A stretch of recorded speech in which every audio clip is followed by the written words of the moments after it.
তারানাথ তান্ত্রিক এক ভবঘুরে সাধক হলেও এমন অনেক অদ্ভুত ঘটনার সম্মুখীন তিনি হন যার কোনো ব্যাখ্যা হয় না। দেবী ধূমাবতী দশ মহাবিদ্যার দেবী। তিনি সৃষ্টি আর প্রলয়ের প্রতীক। তবে এই দেবী তার ভক্তের মনস্কাম পূর্ণ করার জন্য কতটা ভয়ঙ্কর হতে পারে তা হয়তো সবার জানা নেই। নিতান্ত প্রতিহিংসার বশবর্তী হয়ে বিধবা মহিলা এই দেবীকে আহ্বান করে হত্যা করার চেষ্টা করে এক জমিদারকে। কিন্তু তারানাথ তান্ত্রিক থাকতে সে কি সেই কাজ সম্পূর্ণ করতে পারবে? রুদ্রমূর্তি আর তার বাহন সেই ভয়ঙ্কর কাকের সামনে তারানাথের কোন তন্ত্রক্রিয়া কাজে লাগবে? সত্যি কি তারানাথ পারবে তাকে রক্ষা করতে, নাকি দেবী ধূমাবতী তার সেই ভয়ঙ্কর রূপ নিয়ে সম্পূর্ণ করতে পারবে ভক্তের পৈশাচিক মনস্কামনা?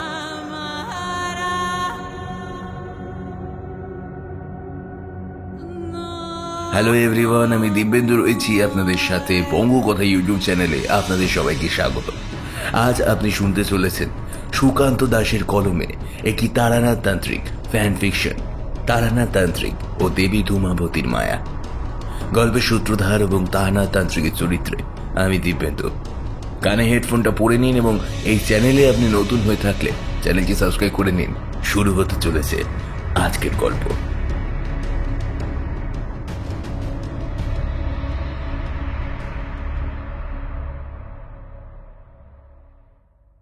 রাতের অন্ধকারে দাঁড়িয়ে রইলাম সেই জমিদার বাড়ির একদম পেছনের দিকের ফাঁকা জমিটার কাছে।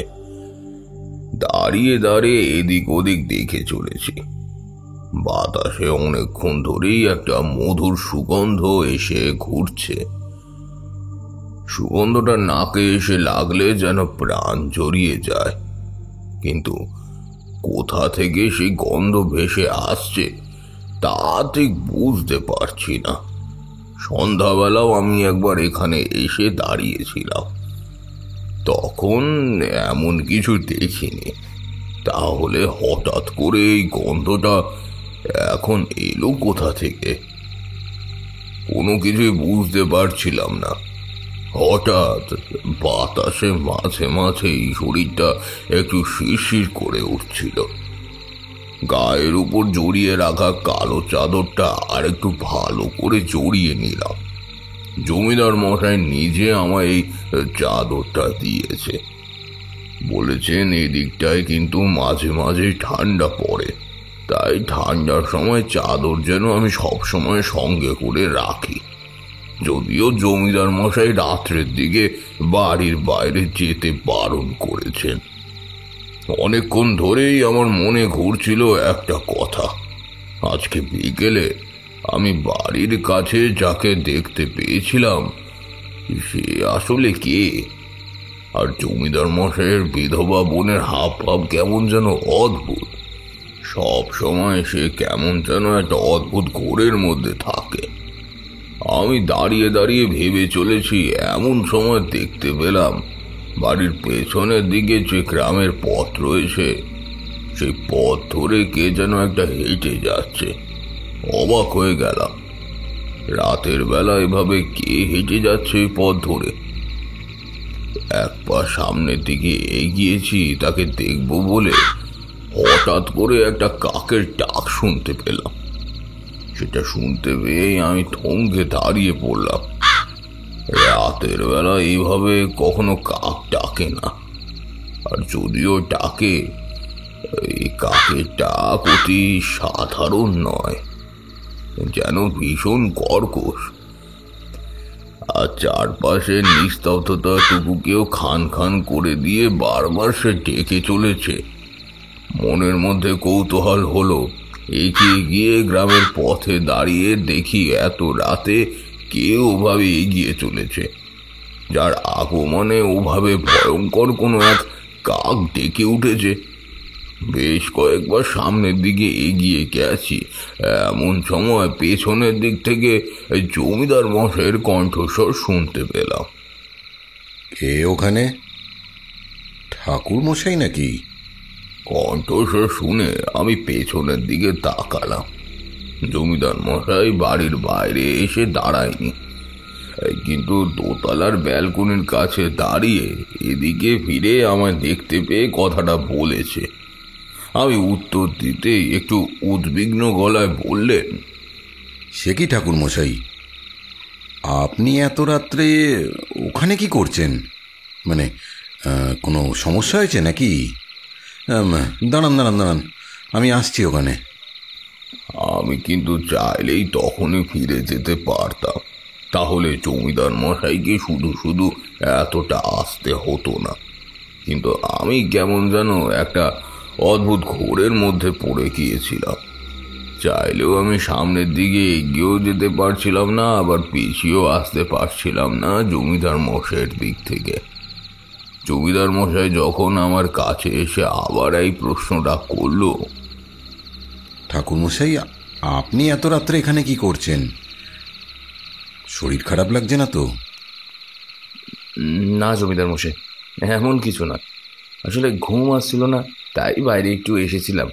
অচেনা জায়গায় আমার আবার ঘুম হয় না।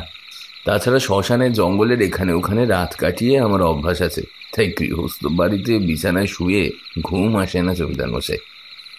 ঠাকুর মশাই, জানি আপনার এসব অভ্যাস নেই, কিন্তু যখন এখানে এসেই পড়েছেন, কয়েকটা দিন না হয় আপনি একটু আরামেই থাকুন।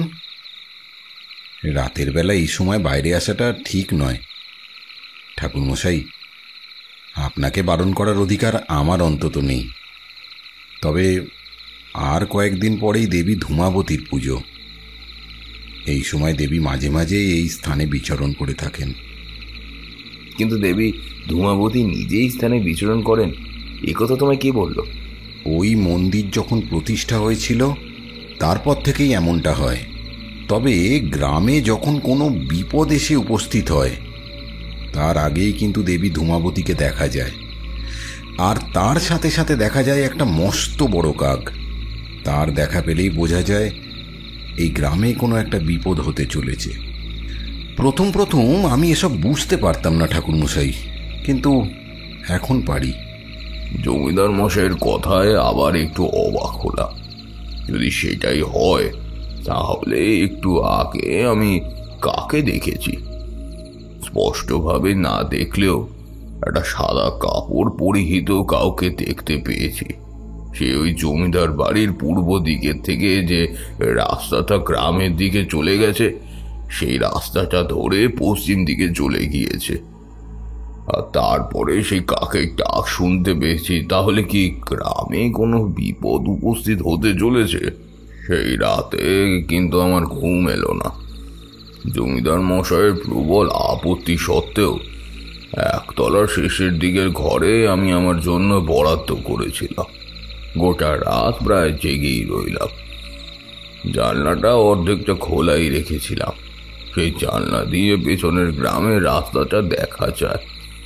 বিছানায় শুয়ে শুয়ে সেদিকে তাকিয়ে রয়েছি। হঠাৎ করে মনে হলো বাড়ির পেছনের দিকে রাস্তাতে সাদা কাপড় পরা এক মহিলা দাঁড়িয়ে রয়েছে। মুহূর্তের জন্য তাকে দেখতে পেলাম। তবে ওই মুহূর্তের জন্য যা দেখতে পেয়েছিলাম, তাতেই কিন্তু আমি অনেক কিছু দেখে ফেলেছি। যে দাঁড়িয়েছিল সে ঠিক জানলার ছোট্ট ফাঁক দিয়ে আমার দিকেই তাকিয়ে দেখছে। সাদা কাপড়ের আড়ালে একটা অতি ভয়ঙ্কর বৃদ্ধার মুখ আমি দেখতে পেলাম। মুহূর্তের মধ্যেই আমি বিছানার উপর ধড়মড় করে উঠে বসেছি। দেখি জানলাটার পাল্লা অল্প হাওয়ায় দুলছে। তাড়াতাড়ি এগিয়ে জানলার পাল্লা খুলে দেখি পেছনে যেখানে সেই সাদা কাপড় পরা মহিলাটাকে দাঁড়িয়ে থাকতে দেখেছিলাম, সেখানে আর কেউ নেই। সেই মুহূর্তেই কোথায় যেন আবার সেই ভয়ঙ্কর গলার কাকটা ডেকে উঠল। গোটা রাত আর দু চোখের বাধা এক করতে পারলাম না। ঘুম এলো না। এই গ্রামে কিছু একটা যে হতে চলেছে তা আমি বুঝতে পারছিলাম, কিন্তু কি হতে চলেছে সেটাই বুঝতে পারছিলাম না। কাল সকালে উঠে জমিদার মশাইয়ের সাথে এই ব্যাপারে ভালো করে কথা বলতে হবে। আর তেমন প্রয়োজন হলে বাড়ির পেছনে সেই দেবী ধূমাবতীর মন্দিরটাও একবার ভালো করে দেখতে হবে। আর জমিদার মশাইয়ের কথা কি সত্যি? দেবী ধূমাবতী কি তার প্রতি বছর পুজোর আগে আগে আশেপাশে এসে পৌঁছায়, নাকি গ্রামীণ কোনো বিপদ হবে বুঝতে পেরেই সে এসে পড়েছে?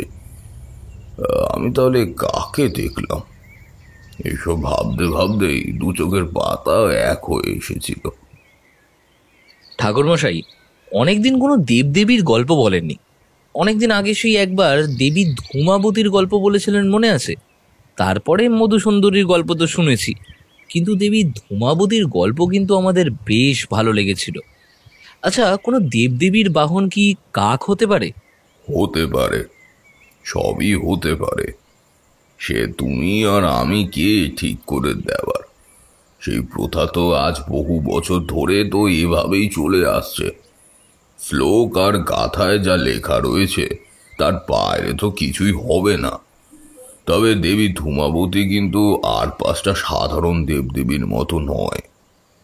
সে প্রয়োজনে যেমন অতি রুদ্র হতে পারে, তেমন শান্ত হয়ে ভক্ত ভগবানের মতো তার মনস্কামনা পূর্ণ করতে পারে।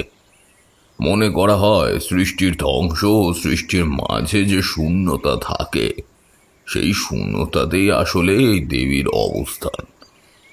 কিন্তু এই দেবী কখনোই অকারণে কোনো কিছু করে না।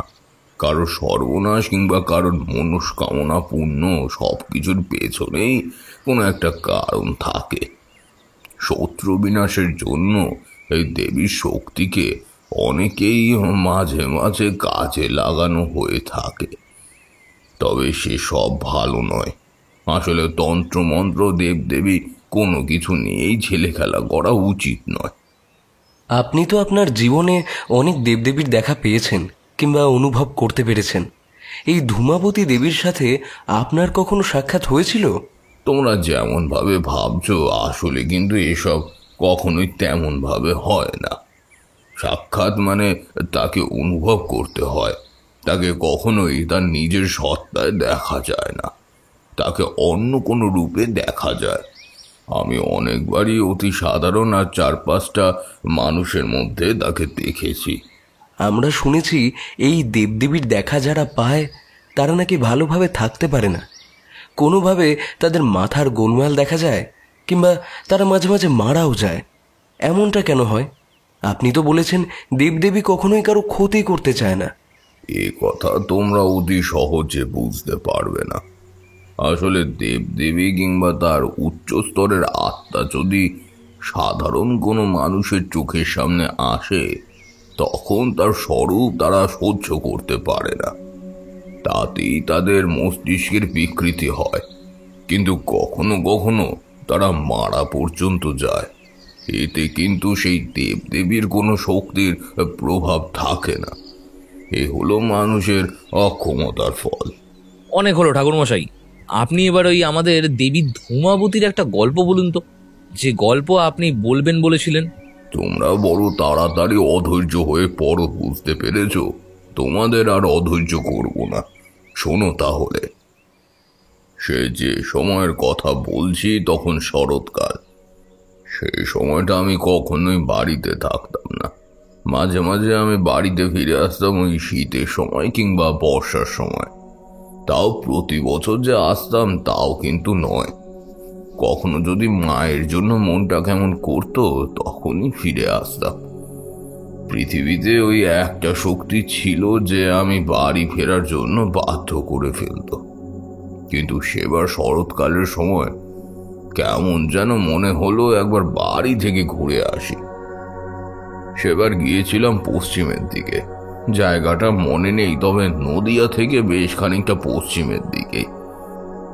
এটুকু মনে পড়ে যে গ্রামে গিয়ে পৌঁছেছিলাম, সেই গ্রামের নাম ছিল যশোধরপুর। ফিরে আসবো ভাবছি, এমনই একটা দিনে ওই যশোধরপুরে গিয়ে পড়েছি দুপুরের সময়। গ্রামে দেখি বেশ সাজানো গোছানো সব বাড়িঘর। গ্রামের রাস্তার দুপাশে ছোট ছোট চালা ঘর, মাটির দেয়াল, তার উপরে কোথাও কোথাও খড়ের চাল। দু একটা বাড়ির মাথার উপরে সবে টিন বসতে শুরু করেছে মাত্র। গ্রামে জলের ব্যবস্থা বলতে বহু দূর পর্যন্ত একটা চাপা কল। গ্রামের মেয়ে মানুষেরা সেই চাপা কলের সামনে গিয়ে লাইনে দাঁড়িয়ে জল ভরে নিচ্ছে। তাছাড়া দুদিকে যতদূর চোখ যায় ততদূরই ধানের জমি। জমিতে ফসল ফলে রয়েছে। গ্রামের কুচি কাচার দল ধুলো মাখা রাস্তার এদিক ওদিক ছুটে বেড়াচ্ছে। তা দেখতে বেশ বড় ভালোই লাগলো। অনেক গ্রামের দৃশ্য এমন থাকে না, কেমন যেন মরা হয়ে থাকে। এ গ্রামে যেন মা লক্ষ্মী নিজের ভাড়ার উঁচিয়ে দিয়েছে। সর্বত্র যেন সুখ বিরাজ করছে। আসলে গ্রামের নিজস্ব একটা ভাব থাকে, একটা গন্ধ থাকে। বহু স্থানে ঘুরতে ঘুরতে সেটা আমি এখন অনুভব করতে পারি। তাই গ্রামে পা দিয়েই বুঝতে পেরেছিলাম এই গ্রামের মানুষ বেশ সুখেই রয়েছে। হাঁটতে হাঁটতে সামনের দিকে এগিয়ে যাচ্ছি, একজন লোক আমার দিকে এগিয়ে আসছিল। তার পরনেও বেশ ধূপ ধুরস্ত জামা কাপড়, সাদা রঙের ধুতি, সাদা রঙের একটা পাঞ্জাবি ধরনের পোশাক, মাথার লম্বাটে চুল পেছনের দিকে পড়েছে, দাড়ি সুন্দর করে কামানো মোটা গোঁফ। তার মাথার উপরে একজন ছাতা ধরে রয়েছে একটা লোক। পেছনের লোকটাকে কিছু একটা বলতে বলতে সে সামনের দিকেই এগিয়ে আসছে। আমি আমার মতো এক পাশ থেকে অন্য পাশে চলে যাওয়ার উদ্যোগ করছি। এমন সময় আমার দিকে তাকিয়ে থমকে দাঁড়ালো সেই লোকটি। তার হাত তুলে আমার নমস্কার করে বলল, নমস্কার ঠাকুরমশাই। ওনাকে তো এদিকের আগে দেখেছি বলে তো মনে হয় না। তা আপনি যাবেন কোথায়? প্রথমত সে আমার নমস্কার করেছে, তাই দাঁড়িয়ে কথা বলাটা ভদ্রতা। তাই আমি দাঁড়িয়ে তাকে নমস্কার করে বললাম, আমি একজন ভবঘুরে সাধক, সাধনার জন্য এদিক ওদিক ঘুরে বেড়াই। বাড়ি ফিরে যাব, তার আগে এই গ্রামে এসে পড়েছি। তা আপনাদের এই গ্রামের নাম কি? আমায় আপনি বলবেন না ঠাকুরমশাই, আমার পাপ হবে। আমি ব্রাহ্মণের ছেলে, আর আপনি তো সাধক মানুষ। আপনি সম্মান এবং বয়সে উভয় আমার থেকে বড়। আপনি আমায় তুমি করে বলতে পারেন। এই গ্রামের নাম যশোধরপুর। আমি বর্তমানে এই গ্রামের জমিদার। সে যে জমিদার তা তার পোশাক আশাক এবং এই ভাবেই বোঝা যাচ্ছিল, কিন্তু তার কথা অতি শান্ত ও নম্র। সে অত্যন্ত ভদ্র। আমার তাকে দেখে বড় ভালো লাগলো। সে অনুরোধ করল, আপনি সাধক মানুষ ঠাকুরমশাই, আপনাকে আটকে রাখার ক্ষমতা আমার অন্তত নেই। তবে যদি এই গরিবের কুটিরে আজ দুপুরে আপনি একটু আহার গ্রহণ করেন তাহলে বড় ভালো লাগবে। তার বোধহয় কোথাও একটা যাওয়ার ছিল। তার পেছনের লোকটাকে সমস্ত কিছু বুঝিয়ে দিয়ে ছাতাটা তার হাত থেকে নিয়ে নিল। সে চলে গেল সামনের দিকে, আর জমিদার মশাই আমার মাথার উপর ছাতা ধরে হাঁটতে হাঁটতে এগোতে লাগলো। আমরা দুজনেই এগিয়ে গেলাম জমিদার বাড়ির দিকে। ব্যাপারটা আমার কিন্তু কেমন লাগছিল। জমিদার মশাই নিজে আমার মাথায় ছাতা ধরেছে। তোমরা হয়তো ভাবতে পারো আমার এতে খারাপ লাগার তো কিছু নেই, কিন্তু মাঝে মাঝে আমার এসবে বড় খারাপ লাগতো। আমি সাধক মানুষ, আমার এসব আড়ম্বর কখনোই ভালো লাগে না। তবে দু এক সময় কিন্তু এই সম্মান কিংবা কোনো মানুষ আমার প্রতি এই ভালোবাসা বড়ই ভালো লাগতো। সেদিনও ভালো লাগছিল, সেটা পরে বুঝতে পেরেছিলাম। জমিদার বাড়িতে গিয়ে বিশ্রাম নিলাম। দুপুরে খেতে বসে বুঝতে পারলাম জমিদার গরিবের কুটির কথাটা নেহাত মজার ছলেই বলেছেন। অনেক দিন পর বেশ জমিয়ে দুপুরের খাওয়া দাওয়া সারলাম। সরু চালের ভাত, মাছের মাথা দিয়ে মুগের ডাল, মাছ ভাজা, সর্ষে দিয়ে মাছ ভাপা, মাছের ঝোল, চাটনি, পায়েস, মিষ্টি, পাঁপড়, আরো কত কি। খাওয়া দাওয়ার পর কাটা ফল দিয়ে গেল জমিদার বাড়ির একজন। একটু পরেই জমিদার মশাই দরজার কাছে এসে বললেন, আপনি বিশ্রাম নিন ঠাকুরমশাই, বিকালের দিকে না হয় একবার আপনার সাথে সাক্ষাৎ করব। আসলে একটা কথা বলার আছে আপনাকে। কথাটা শুনে আমার কেমন যেন খটকা লাগলো। তাহলে কি জমিদার মশাই কোনো এক বিশেষ কারণে আমার এখানে ডেকে আনলেন, নাকি নেহাত আতিথ্যের জন্যই? প্রথমে তো এমন কিছু মনে হয়নি। মনের মধ্যে খটকাটা নিয়েই বিছানায় লম্বা হলাম। বেশ খাওয়া হয়েছে, তাই বিছানায় শুয়ে একটু পরেই চোখ জুড়িয়ে এলো। বেশ মাসখানেক ধরে এদিক ওদিক ঘুরে বেড়াচ্ছি, জঙ্গলে শ্মশানে এখানে ওখানে রাত কাটিয়েছি। খাওয়া তো দূরের কথা, এমনও দিন গেছে জল পর্যন্ত পাইনি। তাই ক্লান্ত শরীর, আজ একটু বেশি বিশ্রাম নিলাম। ঘুম ভাঙলো একেবারে সন্ধ্যের দিকে। ঘুম ভেঙে উঠে বাইরে এসে দেখি জমিদার বাড়ির কাজের একজন লোক সেখান দিয়ে হেঁটে যাচ্ছে। তাকে ডেকে জমিদার মশাইকে ডেকে দিতে বললাম। একটু পরেই জমিদার মশাই আসতে আমরা বাড়ির দাওয়ার কাছে একটা জায়গার পাশাপাশি কাঠের চেয়ারে বসলাম। জমিদার মশাই একটু এ কথা ও কথা বলার পর বললেন, ঠাকুর মশাই, আপনাকে যে এখানে শুধু শুধু এনেছি তা কিন্তু নয়। তবে সত্যি বলছি, আপনাকে সামান্য আহার করানোর জন্যই দুপুরে আসতে বলেছিলাম। এখন মনে হচ্ছে ব্যাপারটা আপনাকে বললে ভালো হয়। না না, ওসব নিয়ে আপনার ভাবার কোনো প্রয়োজন নেই। আপনার যদি কিছু বলার থাকে তাহলে বলতে পারেন। তবে আপনাদের এই বাড়িতে পা দেওয়ার পর আমার কিন্তু একটা অদ্ভুত ব্যাপার মনে হয়েছে। আপনি আগে বলুন, তারপরে আমি বলছি। মনে হয়েছে তাই না? তার জন্যই তো আপনাকে আমি বলতে চাইছি। আমি লক্ষ্য করেছি আমাদের বাড়িতে ঢোকার সময় আপনি আমাদের বাড়ির মাটিতে পা দিয়ে থমকে দাঁড়িয়ে বাতাসে কিসের জন্য একটা গন্ধ শুঁকছিলেন। সত্যি করে বলুন তো ঠাকুরমশাই, কি বুঝলেন?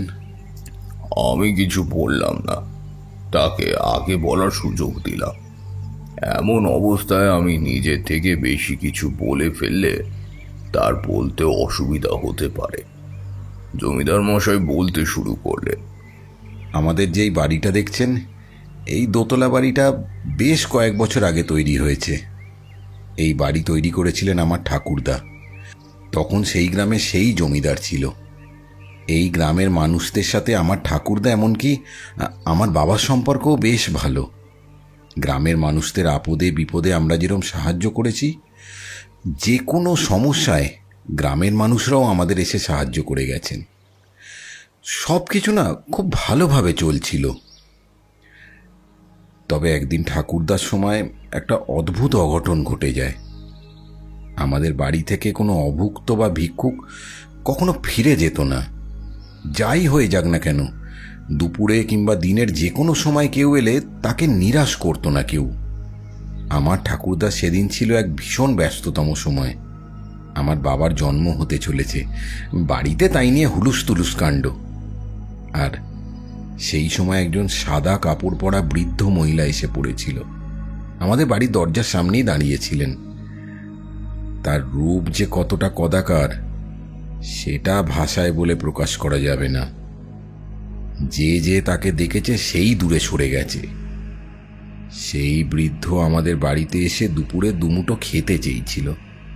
তবে আমাদের বাড়িতে তখন যারা কাজের লোক ছিল সবাই ঠাকুমাকে নিয়ে ব্যস্ত ছিল, তাই না ওই দিকটা আর কেউ গুরুত্ব দিতে পারেনি। একজন নাকি তাকে বাড়ি থেকে বার করে দিয়েছিল। তারা বলেছিল এই সময় তারা ব্যস্ত আছে এবং কিছু খেতে দিতে পারবে না। সেই বৃদ্ধ মহিলা যেমন হাসি মুখে এসেছিল, যাবার সময় নাকি তার দুটো চোখ রাগে জ্বলছিল।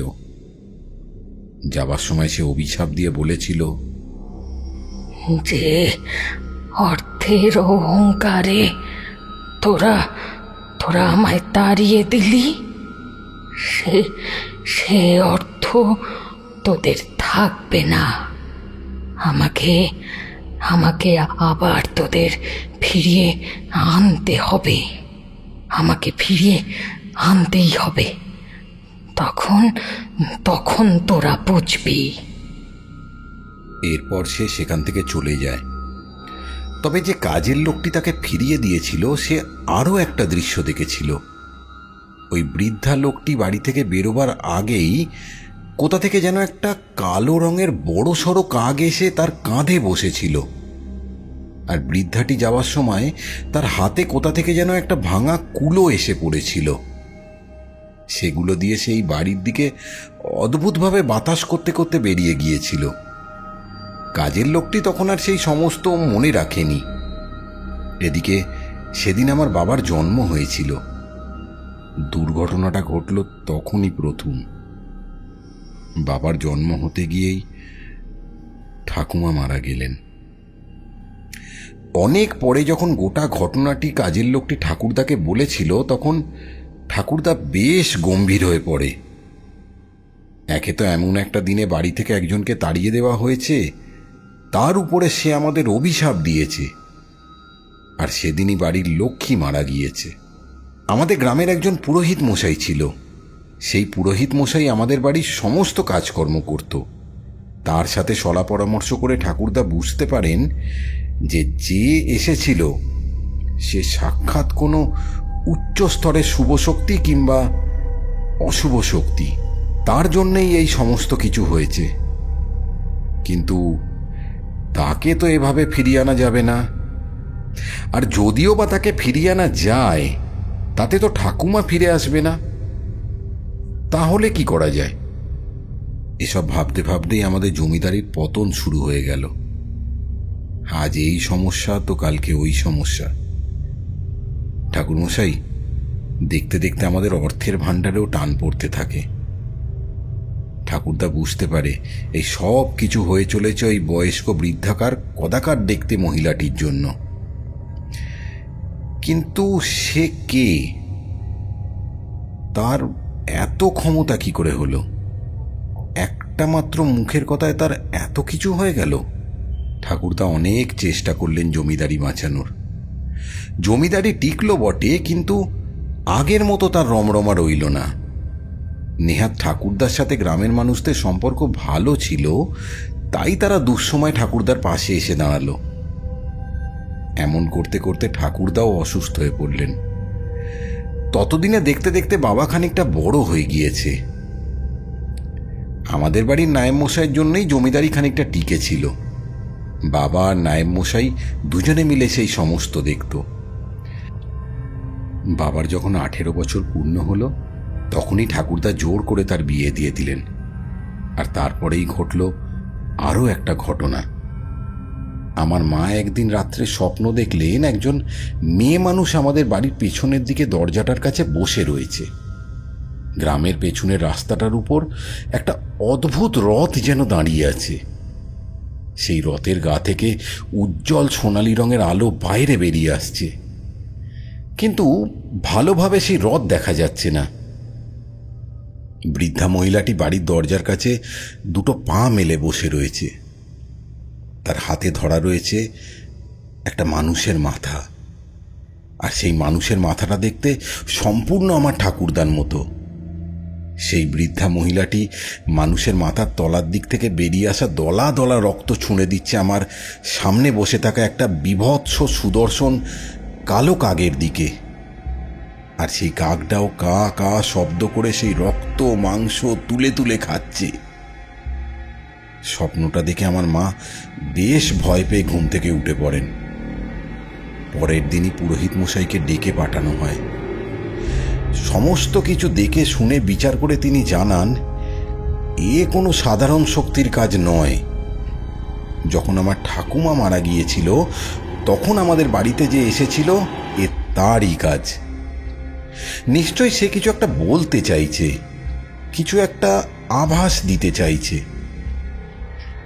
বাবা সত্যি বলতে এই সমস্ত কিছু বিশ্বাস করেননি, কিন্তু মা বিশ্বাস করেছিলেন। তিনি মনে প্রাণে চেষ্টা করতেন ঠাকুরদার সেবা করার।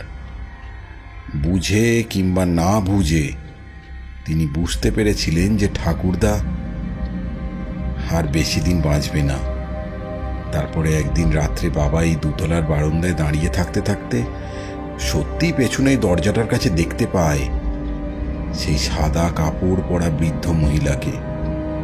তার কাঁধের উপর বসে রয়েছে একটি কাক। রাতের বেলা কিন্তু কাক ডাকে না ঠাকুরমশাই, কিন্তু বাবা সেদিন স্পষ্ট কাকের ডাক শুনতে পেয়েছিলেন আর বুঝতে পেরেছিলেন যে দাঁড়িয়ে রয়েছে সে অদ্ভুত ভয়ঙ্কর দৃষ্টি নিয়ে তার দিকেই তাকিয়ে আছে। ভয় বাবার অন্তরাত্মা পর্যন্ত কেঁপে উঠেছিল। এরপরে সেই পুরোহিত জানান, ওই সাদা কাপড় পরা বৃদ্ধ মহিলা আসলে দেবী ধূমাবতী। কোনো কারণে সে আমাদের পরিবারের উপর রুষ্ট হয়েছে, তাই সে এমন কাজ করছে। কিন্তু এইভাবে বেশি দিন চলতে থাকলে ঠাকুরদাকে আর বেশি দিন বাঁচানো যাবে না। একটাই পথ আছে, কোনো এক বিধবা মহিলাকে দিয়ে দেবী ধূমাবতীর পূজা করাতে হবে। আর এই বাড়ির সংলগ্ন, অথচ একদম ঘরের সাথে নয়, এমন কোনো স্থানে দেবীর মূর্তি প্রতিষ্ঠা করে তার মন্দির তৈরি করতে হবে। একটা না এতগুলো কথা বলে জমিদার মশাই থামলেন। তারপর একটা দীর্ঘশ্বাস ফেললেন। আমি বললাম, কিন্তু বিধবা মহিলা আপনারা কোথায় পেয়েছিলেন? গ্রামের কোনো বিধবা মহিলাকে দিয়ে কি? হ্যাঁ ঠাকুর মশাই, পুরোহিত মশাই সমস্ত পুজোর ব্যবস্থা করে দিয়েছিলেন। বাড়ির পেছনে যে মন্দিরটা আপনি দেখতে পাচ্ছেন, সেটা আসলে দেবী ধূমাবতীর মন্দির। আপনি হয়তো খুব ভালোভাবে দেখেননি, তাই বুঝতেও পারেননি। বাবার আমলেই ওই মন্দির প্রতিষ্ঠা হয়েছিল। সমস্যা হলো এবার থেকেই। ধূমাবতী দেবীর মন্দিরে পুজো হয় বছরের একটি নির্দিষ্ট সময়।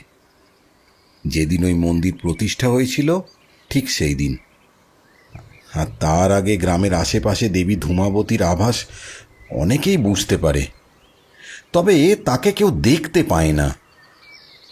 যদি তাকে কেউ দেখতে পায় তাহলে গ্রামে অনর্থ ঘটে যায়। একবার যখন কলেরা হলো, সেইবার দেবী ধূমাবতী আর সেই কাকডাকে অনেকে দেখতে পেয়েছিল। তারপরেই তো গ্রামের অর্ধেক মানুষ মারা গেল। এই সমস্ত কথা তো বুঝলাম, কিন্তু আপনার আসল সমস্যাটা কি? ঠিক কী কারণে আপনি আমায় এইসব কথা বলছেন? আমার মনে হয় ওই দেবীকে আবার কেউ রুষ্ট করেছে। আমি বুঝতে পারছি মন্দিরের আশেপাশে রাতের অন্ধকারে কিছু না একটা মাঝে মাঝে এসে পড়ে। কেউ যেন একজন চাইছে ওই দেবীকে আবার রুষ্ট করে তার পুজোয় ব্যাঘাত ঘটাতে। দেবীর অভিশাপ আবার কিন্তু নেমে আসবে আমাদের উপরে তাহলে। কিন্তু এমনটা কে করতে চাইবে? আর যদি সেটা করে তাহলে তার নিজেরও তো বিপদ হতে পারে। মাস দুয়েক আগে একদিন সন্ধ্যার দিকে দাওয়ার সামনে বসে এসব নিয়েই আমি চিন্তা করছি। ব্যাপারটা না অনেক দিন আগে থেকে শুরু হয়েছে। হঠাৎ করে একটা লোক এসে দাঁড়ালো আমার সামনে। লোকটা যে কোথা থেকে ঢুকলো সেটা আমি কিন্তু প্রথমে বুঝতে পারিনি। তারপর দেখি বাইরের পাহারাদার ছুটতে ছুটতে এসে বলল, লোকটা নাকি তার কোনো কথাই শোনেনি, একবারে সোজা ভিতরে এসে পড়েছে। এ বাড়িতে বাইরে থেকে কেউ এলে তাকে অবশ্য আটকানোর নিয়ম নেই বটে, তবে রাতের অন্ধকার হয়ে গেলে পাহারাদাররা নামধাম জিজ্ঞাসা করে, তবেই আমাদের কাছে এসে ছাড়ে। লোকটা আমার সামনে দাঁড়িয়ে অদ্ভুতভাবে বলল, সামনে যে তোমার বড় বিপদ আসতে চলেছে গো। তুমি তুমি এভাবে চুপ করে হাতে হাত গুটিয়ে বসে থাকলে হবে? আমি লোকটার কথায় অবাক হয়ে গেলাম। বাড়িতে যা চলছে তা সবই জানে, কিন্তু বিপদ যে আসতে চলেছে সে কথা লোকটা জানলো কি করে? আমি প্রশ্ন করার আগেই সে সামান্য হেসে আবার বলল, সবার জন্য ভাবলে তো হবে না তোমার। সবাই তো তোমার জন্য ভাবে না, সবাই তোমার ভালোর কথা ভাবে না। কেউ কেউ ওই খারাপও চায়, বুঝলে? সবাইকে সমান দলে ফেললে হবে না তো। আমি অবাক হয়ে তার মুখের দিকে তাকিয়ে রইলাম। তার কথার মধ্যে কি যেন একটা ছিল, কিন্তু আমি না কিছুই বুঝতে পারলাম না। তার হাতে একটা ছোট্ট লাঠি ছিল। সে এদিক ওদিক তাকিয়ে দেখতে দেখতে বলল, ওই ওই যে পেছনের দরজার কাছে সে বসে থাকে, তাই না? হ্যাঁ, বড় রাগ হয়েছে তো, তাই রাগ কমাতে হবে। যে রাগ কমাতে না পারলে যে বড় বিপদ হবে। তবে হ্যাঁ, চিন্তা করো না, কোনো চিন্তা করো না, সে আসছে। হ্যাঁ, সে আসছে। তাকে দেখলেই তুমি চিনতে পারবে। তাকে যখন তুমি দেখবে না, তখন ওই শঙ্খধ্বনি শুনতে পাবে উলুধ্বনি। হ্যাঁ হ্যাঁ, মনে হবে যেন পৃথিবীর সমস্ত সুখ তোমার কানের মধ্যে দিয়ে তোমার মাথায় প্রবেশ করছে। তোমার মন শান্ত হয়ে আসবে, সমস্ত চিন্তা তোমার শরীর থেকে না একদম দূরে চলে যাবে। হ্যাঁ, সব সব হবে, সব হবে গো। তুমি তুমি তো ভালো মানুষ গো। হ্যাঁ, তোমার সঙ্গে কেউ খারাপ করতে পারবে না, কেউ না। মাফ করবেন, আপনি কে? আর আপনি আমাকে এসব কথা বলছেন কেন? আপনি কি বলছেন তার তো আমি কিছুই বুঝতে পারছি না। আমাকেও যে একটু ভালো করে বুঝতে হবে গো। হ্যাঁ, এই তোমার এই দাওয়ার উপর আজ রাতে না আমার শুয়ে ঘুমোতে হবে। তারপর তোমার এই গোটা বাড়িটা একবার ওই মেপে দেখতে হবে। হ্যাঁ, কত কাজ রয়েছে, আবার সঠিক সময় চলে যেতে হবে যে। হ্যাঁ, সব হবে, সব হবে, সব ঠিক হয়ে যাবে। তার কথায় আমি অবাক হয়ে গেলাম। সে কিন্তু রাতের বেলা কিছুই খেতে চাইল না। বাড়ির পাহারাদার রইল দরজায়, আর সে ঘুমিয়ে পড়ল দাওয়ার উপরে। শুনেছিলাম চাঁদের আলোয় সে বাড়ির আশেপাশে তার হাতের ছোট্ট লাঠি দিয়ে কে যেন একটা মেপে দেখছিল, আর ওই বাড়ির পেছনের দিকে দরজার সামনে এসে থমকে দাঁড়িয়ে কার সাথে না যেন অন্ধকারে কথা বলছিল বেশ কিছুক্ষণ। পরদিন সকালে পাহারাদার আমায় কথাগুলো বলতে বলতে স্পষ্টভাবে ভয় কেঁপে উঠেছিল। মানুষ না গো জমিদার বাবু, মানুষ না। ওই পেছনে দরজার কাছে আধারে বসে কার সাথে যেন হেসে হেসে কথা বলছিল।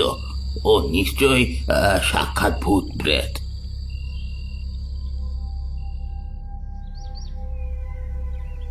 তারানাথ চুপ করতে গিয়ে কিশোরী বলে উঠল, অমর জীবন, তাই না ঠাকুরমশাই? হ্যাঁ, আমি ততক্ষণে বুঝতে পেরেছি জমিদার মশাই কার কথা বলছে। তার কথা শুনতে শুনতে আমার গোটা শরীরের রোম যেন খাড়া হয়ে আসতে লাগলো।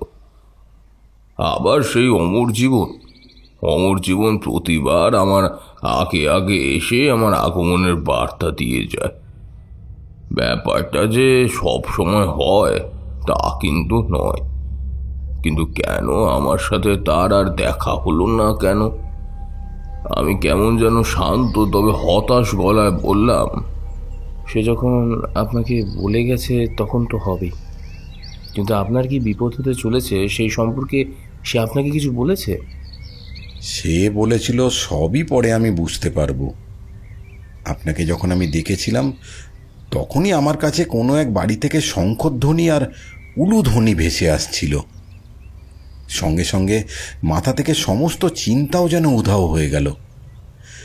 আপনি হয়তো খেয়াল করেছিলেন আমি একভাবে আপনার দিকে বেশ কিছুক্ষণ তাকিয়েছিলাম, আর আমি তখনই বুঝতে পেরেছিলাম সেই লোকটা আপনারই কথা বলছিল। সেদিন লোকটার কথা অদ্ভুতভাবে মনে হলেও পরে ধীরে ধীরে বুঝতে পেরেছি লোকটা সত্যি কথাই বলছে। আর আজ আপনাকে পেয়ে তো ওর সমস্ত কথা সত্যি হয়ে গেল। আপনি আপনি আমাকে রক্ষা করুন ঠাকুরমশাই, আমাকে রক্ষা করুন। আর দিন সাতেক পরে দেবী ধূমাবতীর মন্দিরে পুজো রয়েছে। তার আগে যদি কিছু একটা ঘটে যায় তাহলে তো বড় বিপদ হবে ঠাকুরমশাই।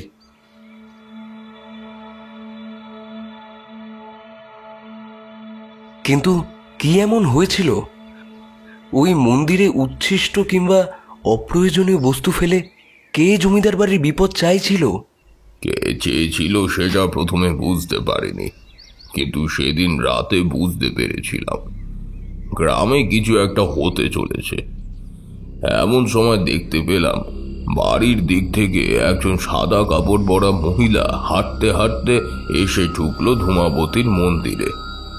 আমি জমিদার বাড়িতেই দেখেছি তাকে। যতদূর মনে হচ্ছে জমিদার বাবুর বিধবা বোন। কথাটা মনে হতেই কিন্তু মনের মধ্যে একটা খটকা লাগলো। ধূমাবতীর মন্দিরে পুজো করা সহজ ব্যাপার নয়। বিধবা মেয়ে মানুষ কিংবা সংসার ত্যাগী সন্ন্যাসীরা এই পুজো পারেন, তবে এই সমস্ত মানুষেরা পুজো করলে সেই পুজোর ফল আরো বেশি ভালো। এদের কথা ধূমাবতী দেবী খুব সহজেই শোনেন।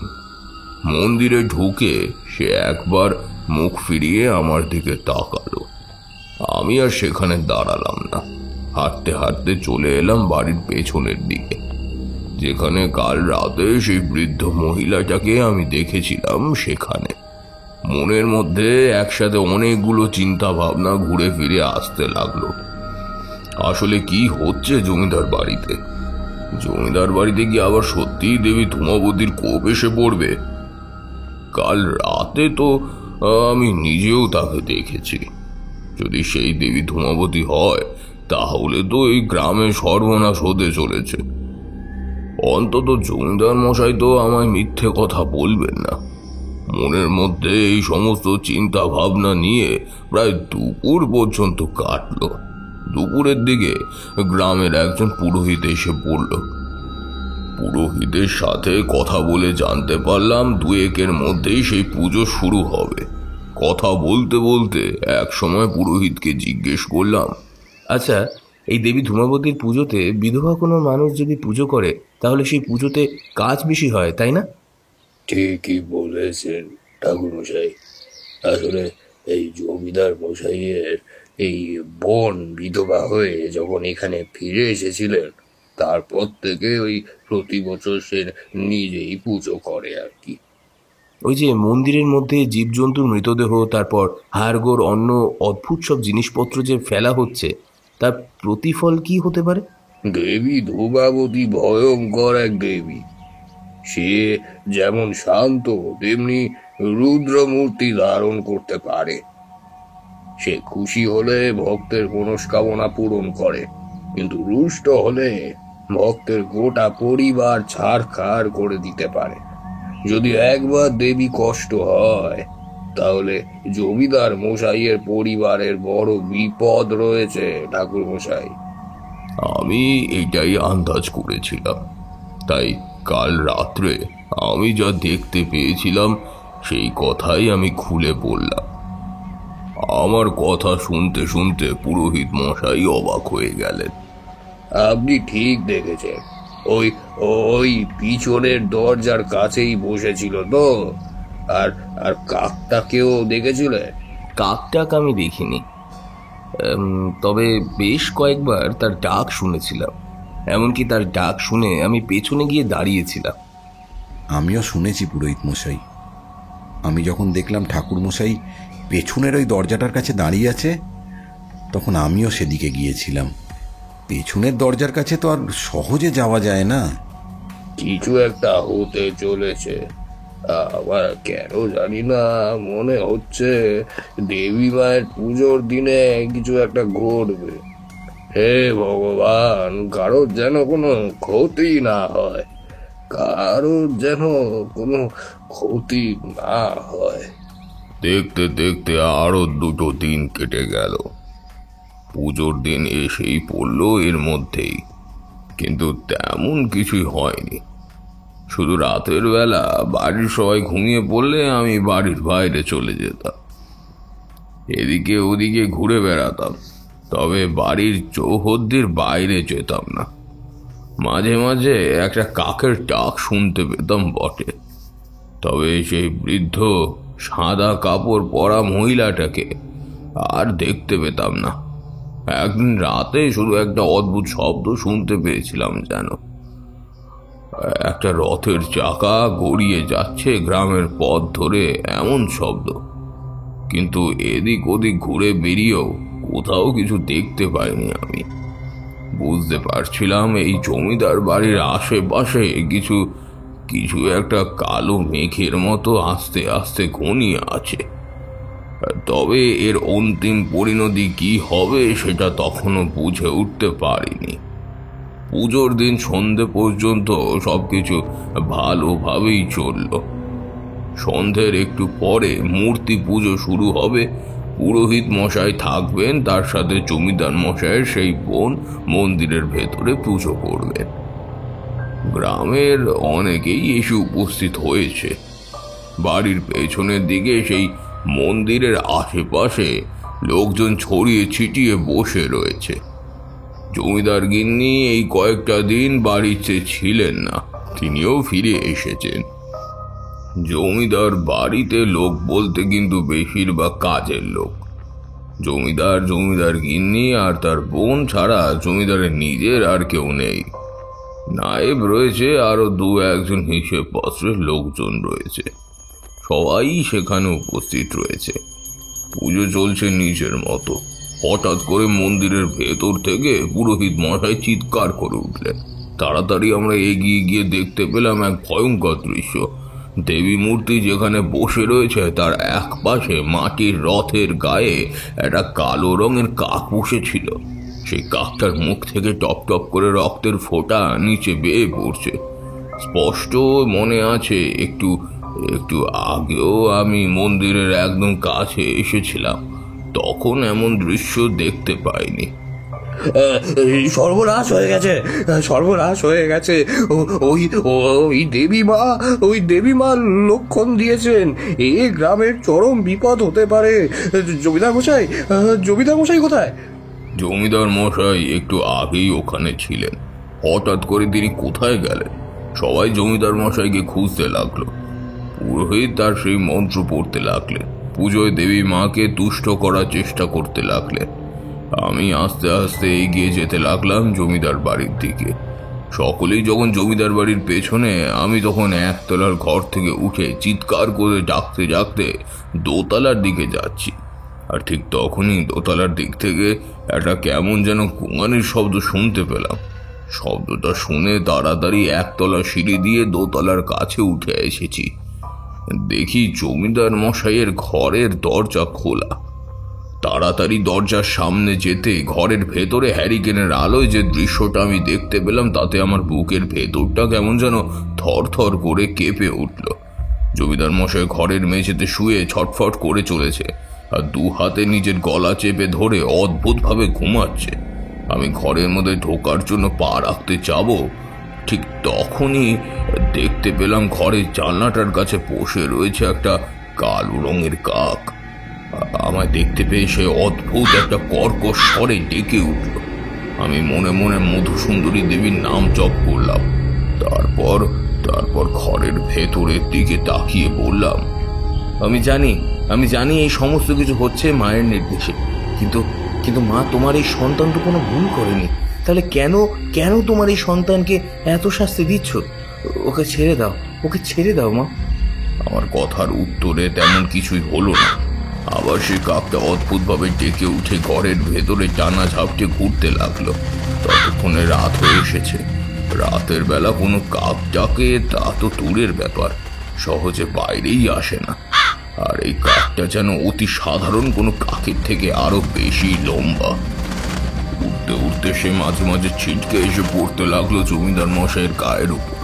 জমিদার মশাই দুই হাত গলায় চেপে ধরে মাঝে মাঝে বলছেন, বাঁচান আমাকে, বাঁচান ঠাকুর মশাই, আমি দুটো হাতকে আটকাতে পারছি না ঠাকুর মশাই, আপনি আমাকে বাঁচান। কেন করছো এমন তুমি মা? কেন করছো? তোমার কাছে তোমার ভক্তের কি কোনো দাম নেই? তোমার কথা বলতে বলতে হঠাৎ করেই একটা কথা আমার মনে পড়ে গেল। জমিদার বাড়ির পেছনের মন্দিরের পুরোহিত মশাইয়ের সাথে পুজো করতে আরো একজন ভেতরে রয়েছেন, জমিদার মশাইয়ের বিধবা বোন। এর আগেও তাকে মন্দিরে পুজো করতে আমি দেখেছি। এমন ঘটনা ঘটে আছে, অথচ সে তো একটুও ভয় পায়নি। তাছাড়া দেবী ধূমাবতী বিধবা সংসার ত্যাগী সন্ন্যাসীদের কথা আগে শোনেন। তাদের প্রতি দেবী মায়ের একটা আলাদাই করুণ দৃষ্টি থাকে। কথাটা মনে হতেই চট করে যেন ব্যাপারটা আমার কাছে পরিষ্কার হয়ে গেল। আমি বুঝতে পারলাম এই স্থান থেকে জমিদার মশাইকে বাঁচানো সম্ভব নয়। তাই মনে মনে মধুসুন্দরী দেবীর নাম জপ করতে করতে আবারও ছুটে গেলাম সেই মন্দিরের কাছে। গিয়ে দেখি যার জন্য আমি এসেছি সে কোথাও নেই। এদিক ওদিকে খোঁজ চলতে লাগলো। দু একজন বলল সে নাকি বাড়ির বাইরের দিকে কোথাও চলে গিয়েছে। উদ্ভ্রান্তের মতো ছুটতে ছুটতে সেদিকে গেলাম। আর তারপর দেখতে পেলাম বাড়ির বেশ খানিকটা বাইরে অন্ধকারে গ্রামের পথের ধারে সে চুপ করে দাঁড়িয়ে রয়েছে। তাকে দেখতে পেয়ে আমি চিৎকার করে বললাম, এমনটা কেন করলে বলো তো? নিজের নিজের রক্তের দাদাকে কেউ এভাবে? সে আমার কথায় প্রথমটা চমকে উঠেছিল। সে বোধহয় ভাবতেও পারেনি আমি তার সমস্ত কৌশল ধরে ফেলবো। যখন বুঝতে পারলো আমি সমস্ত ধরে ফেলেছি, তখন কেমন যেন ক্রুদ্ধ ধরা গলায় বলল, কেন ছেড়ে দেব? হ্যাঁ, কেন? ওদের জন্য আমার পরিবার শেষ হয়ে গেছে। আমার স্বামী, আমার ছেলে মেয়ে সবাই মারা গেছে শুধু ওদের জন্য। ওদের জন্য? কিন্তু কিন্তু তুমি তো এই জমিদার বাড়ির মেয়ে, তাহলে তোমার পরিবারকে ওরা? আপনি কিছুই জানেন না ঠাকুর মশাই। আমার বিয়ের মাত্র 1 মাসের মধ্যে আমার স্বামীর একটা দুর্ঘটনা হয়, তাতে তার পা দুটো বাদ চলে যায়। আমার স্বামী ছিল 2 গ্রাম পাশের এক বড় ব্যবসায়ী। সে ঘটনায় তার পা চলে যাওয়ায় তার ব্যবসায় ক্ষতি হতে শুরু করে। তখন সে আমার দাদার কাছে এসেছিল, কিন্তু দাদা চায়নি তাকে সাহায্য করতে। তাই আমাদের ব্যবসা আস্তে আস্তে পড়তে শুরু করলো। একসময় সে আর থাকতে না পেরে নিজে আত্মহত্যা করলো। আমাদের পুটপুটে ছেলেটা মারা গেল বিনা চিকিৎসায়। তারপর আমি আর কোথাও যাওয়ার জায়গা ছিল না বলে এখানে ফিরে আসি। কিন্তু আমিও তককে ছিলাম। দেবী ধূমাবতীকে সন্তুষ্ট করে তাকে দিয়ে আমার প্রতিশোধ নেবই। আজ আমার প্রতিশোধ সম্পূর্ণ হয়েছে। প্রথমে ও মরবে, তারপর মরবে বাকিরা। এই গোটা জমিদার বাড়ি আমি শ্মশান করে দেব।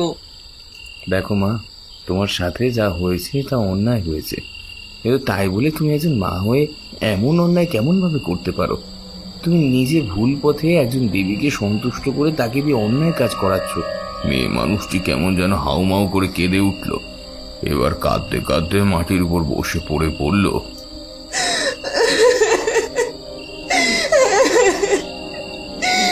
আমি কি করব বলুন তো ঠাকুর মশাই? আমি কি করব? আমি বুঝতে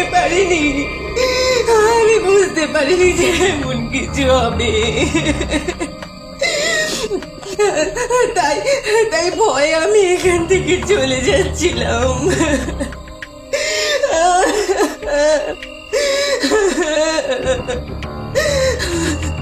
ও কাজ করো না মা, ও কাজ করো না। এক্ষুনি চলো, এক্ষুনি গিয়ে মাকে শান্ত করো।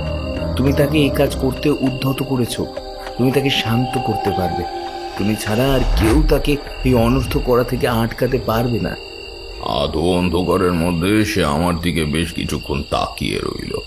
তারপর কি যেন মনে করে উঠে হঠাৎ ছুটতে ছুটতে বাড়ির দিকে যেতে লাগলো। আমিও গেলাম তার পিছু পিছু।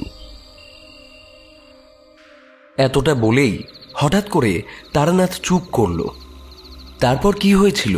কোনো ভক্ত যদি তার কোনো শত্রুর বিনাশ করতে চায়, তাহলে তার জন্য এক বিশেষ প্রক্রিয়া আছে। দেবীর পুজোর আগে দেবীর মন্দিরে এমন কিছু বারবার প্রবেশ করাতে হবে যা অস্বস্তিকর। তাহলেই দেবী তাতে আস্তে আস্তে জাগ্রত হবেন।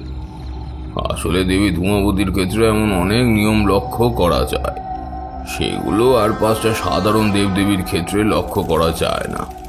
সেসব তোমরা বুঝবে না।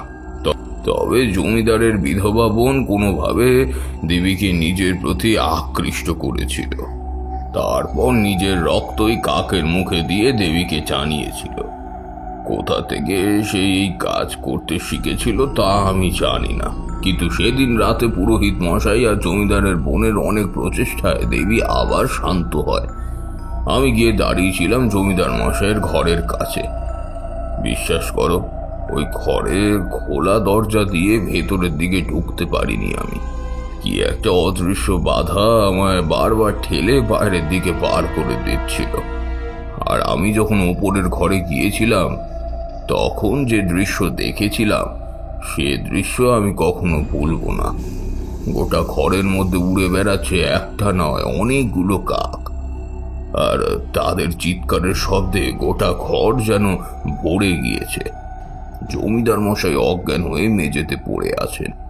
শেষে বোধহয় দেবী তার রুদ্রমূর্তি পরিত্যাগ করেছিল। জমিদার মশাইয়ের জ্ঞানও ফিরেছিল। জমিদার মশাইয়ের বোন তার কাজের জন্য অনুতপ্ত হয়েছিল, তবে দেবীর পুজোতে ব্যাঘাত ঘটেছিল, তাই সেবার গ্রামে খরা দেখা দিয়েছিল। তবে জমিদার মশাই জানতেন দেবীকে কিভাবে তুষ্ট করা যায় আরো একবার। জমিদার মশাইয়ের বোন আর জমিদার মশাই মিলে মাসখানেকের মধ্যে আরো একবার দেবীর পুজো করেছিলেন। শুদ্ধ মনেই তাতেই দেবী সন্তুষ্ট হয়েছিল। তবে আমি দিন দুয়েক পরেই সেখান থেকে চলে এসেছিলাম। পরে একবার ঘুরতে ঘুরতে সেখানে গিয়ে পড়ায় এই সমস্ত কথা শুনতে পেয়েছিলাম।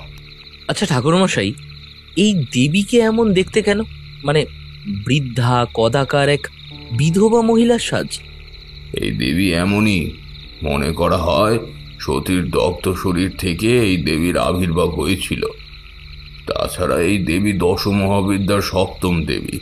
তবে এই দেবী যে সর্বদা রুদ্রমূর্তি ধারণ করে থাকে তা কিন্তু নয়। মাঝে মাঝে এই দেবী ভক্তের এমন অনেক মনস্কামনা পূর্ণ করে। মা নেহা সাধারণ নয়। সে গল্প না হয় তোমাদের অন্য একদিন বলবো।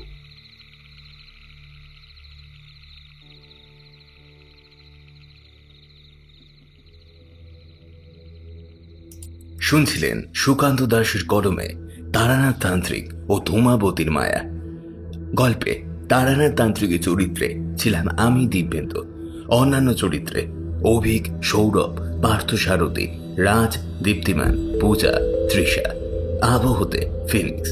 গল্পের সংলাপে প্রতীক, পোস্টারে কৃষ্ণেন্দু।